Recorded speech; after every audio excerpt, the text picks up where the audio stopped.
Hello friends, family and other creatures of the sea, and welcome back to another high-level game of StarCraft 2. Today, in the top left spawning as our blue Protoss player playing for Team Alpha X, it's Astrea. And in the bottom right as our red Zerg player playing for Team Kaizi Gaming, it's of course Solar. Astrea coming on with that quick scout here on Curious Mind, one of the smaller maps, and thus a better map for the glaive build that we have seen being somewhat popular in the most recent years, I want to say. Initially, of course, Zest, who kind of popularized it in the 2020 Intel Extreme Masters Katowice, in which he lost the finals to Rogue, but did manage to win the semi-finals against Serral, I believe, making extensive use of that build order. Ooh, Astrea, what are we doing here? This is an 18 gas. That's an entire supply too late. I'm not quite sure if this was just an honest mistake. It seems to be an honest mistake, because we have an instant rally in towards this gas. That means that this probe could have already been in the gas had the gas been taken at the standard timing of 17. This doesn't make a whole lot of sense, and thus the only possible explanation here is that, well, this was just bad, honestly. We'll have to wait and see what Astrea actually is going to follow this up with, as he's only sending a single probe in the gas initially. 21 workers? No way, right? You gotta cancel that.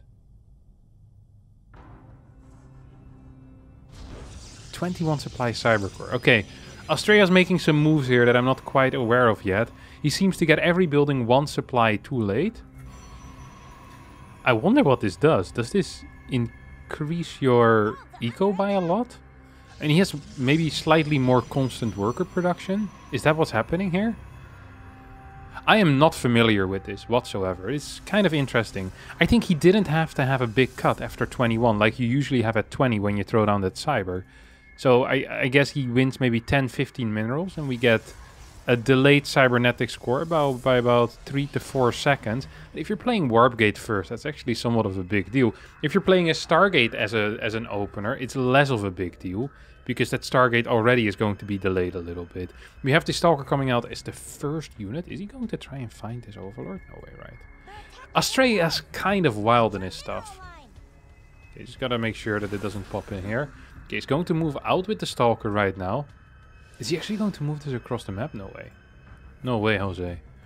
Double gas is being taken here for Astrea as well. Triple workers in each gas, indicating that this, well, in my mind, is going to be a DT drop, more so than a Twilight Council for glaives or some type of charge opener, because you can play those build orders with less workers in the gas, whether that's 2 workers in both gases, 2 workers in one gas, 3 in the other. You want to have a higher mineral economy, so you can afford more gateways often with those type of builds.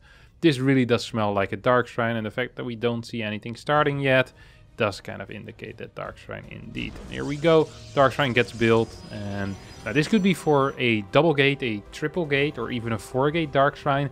I believe that Astrea is a player that really likes the triple gate Dark Shrine, so I'm kind of guessing that is going to be the case. Could still be a 2-gate as well, actually. No 3rd gate on the way quite yet. We have a probe here in the wall, potentially for any type of link floods, I guess.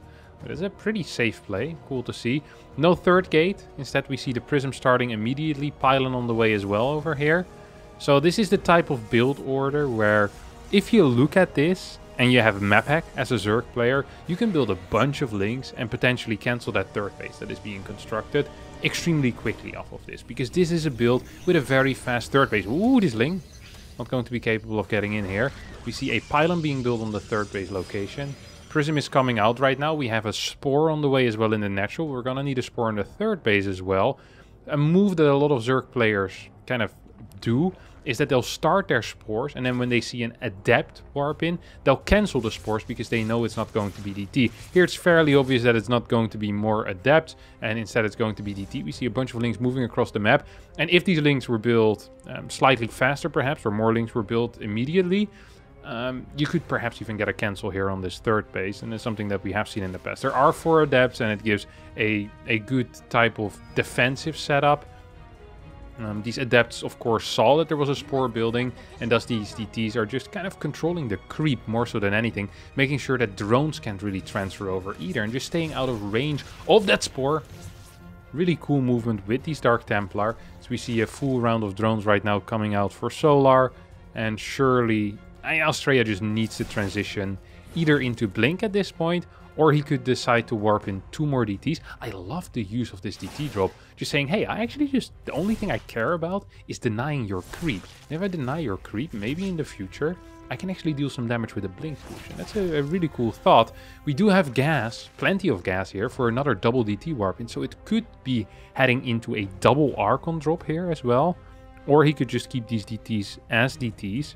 Could morph them into a single Archon and go for a single Archon drop. There's a lot of options now. It's going to be 2 more DTs.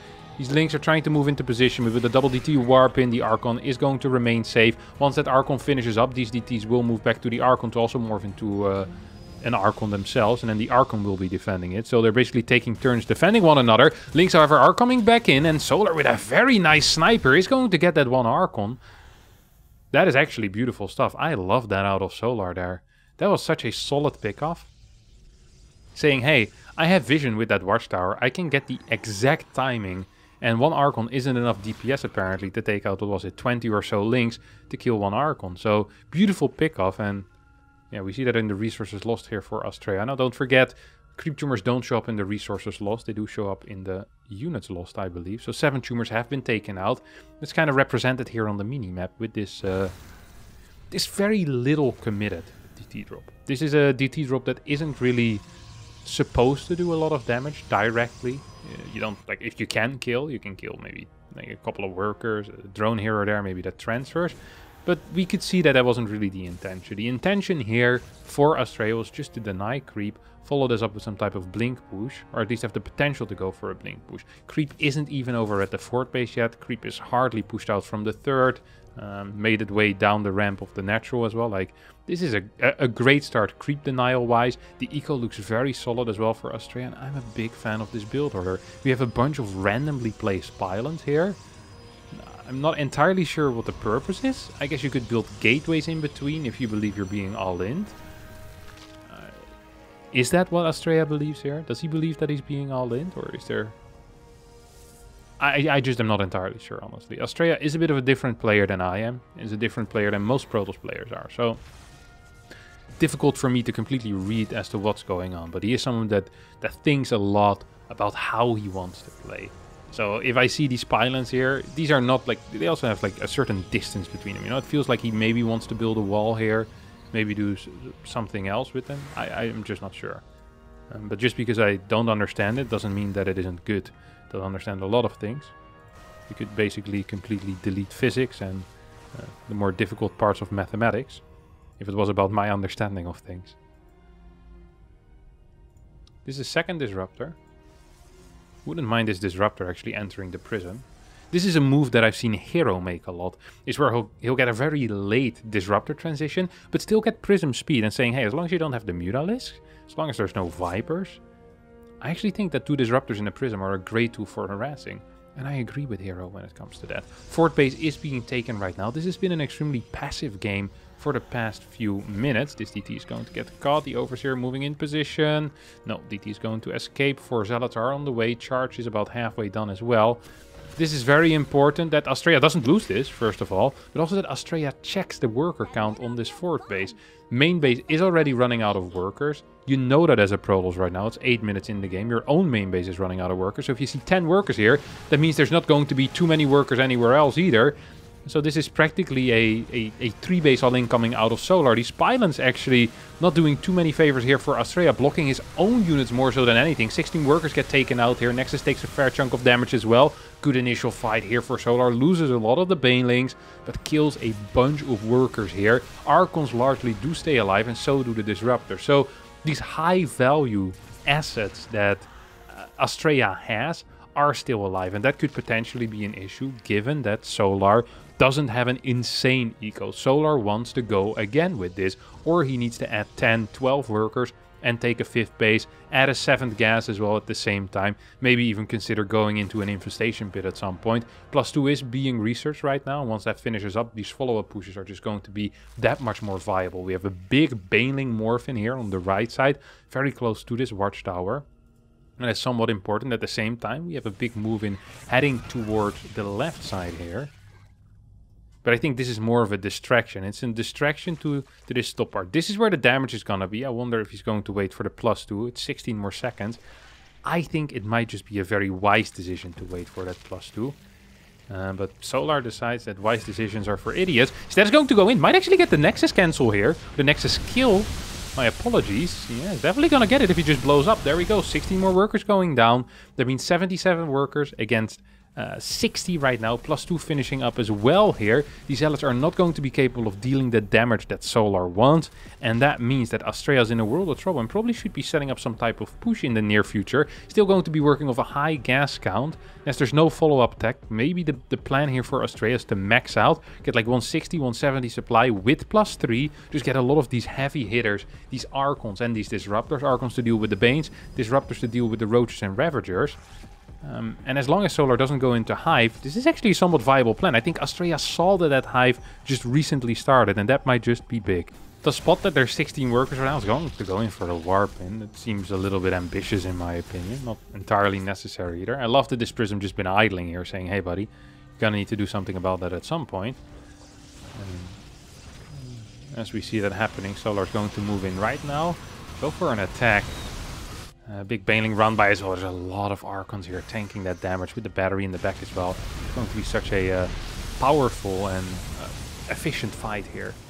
You have instead the Banelings coming in from the side now, and these Disruptors not quite going to hit everything. Every single Disruptor is going to get taken out. This looks a little bit dangerous for Astrea. As the Archons come in from that bottom side, there's like 5 extra Archons that just showed up. The Stalker count is very high though, and yeah, this is what I was afraid of for Solar, is that he almost feels forced to attack into this because he wants to trade out. His Hive is so far away, but there is just a good defensive setup. Now Astrea is going to move out on the map. There's what, 6, 7 Archons with this attack? There's a crap ton of Stalkers as well. No reinforcements though. We have 14 more Banes on the way, 5 more Ravagers as well. Some of these Archons are extremely low, but these workers are just going to end up dying. We have a run by being set up towards the fort base on the left side.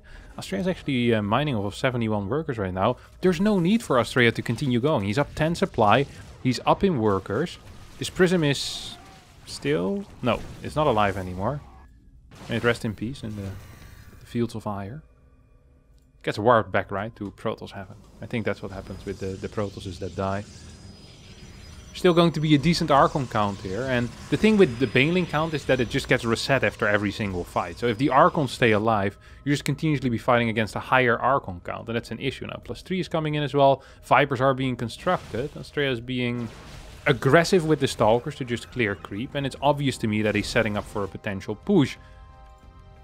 And I think Solar also realizes this. He's getting Adrenal Glands once again. 4 more DTs get warped in, as well as 1 more Disruptor. I don't think these Banes can do anything whatsoever. There's too many Archons in position. It's been a very passive game out of Astrea.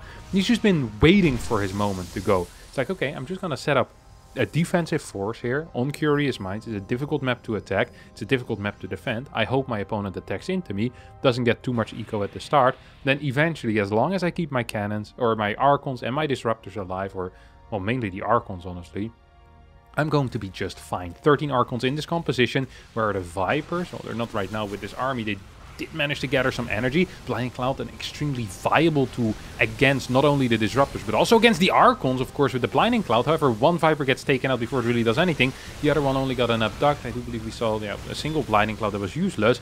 And these Archons just absolutely destroying this Ravager count. A couple more Bowls raining down from the sky. I think that Astrea might have actually just done it. At the same time, Big Ling run by taking out the 3rd base. That means that Solar is on 4 bases, but it's not going to matter. Does not have the tools available. No Ultras, no Broodlords, nothing of the sort. No Infestors either for any potential Neurals. And thus Astrea walks over his opponent with a superior upgrade count. Just a massive amount of Archons, which, yeah, Solar...